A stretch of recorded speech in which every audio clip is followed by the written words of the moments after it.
আব্বা আব্বা কাম তো সারা।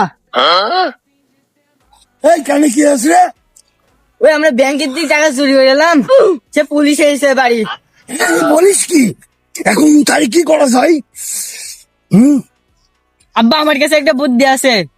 পুলিশ যখন জিজ্ঞেস করবে তুমি যখন বলবা তুমি চুরি করেছ, হ্যাঁ, বল। তারপরে আমাদের জিজ্ঞেস করবে তখন আমি বলবো আমি চুরি করেছি। তারপরে পুলিশের গোলমাল লেগে দেয়, দিচ্ছে তখন আমাদের ছেড়ে দেবে। হ্যাঁ বাপ, ঠিক কথাই বলেছিস, সোহাগ।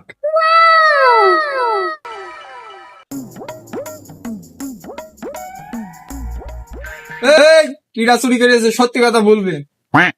আব্বা দাদা সাহেব, আমি চুরি করেছি, আমি। হ্যাঁ আব্বা, তুমি এতদিন না আমার শিখাইতে কারো জিনিস হাত দিবি না, কারো জিনিস ছবি না, চুরি করবি না, এখন তুমিই চুরি করেছো।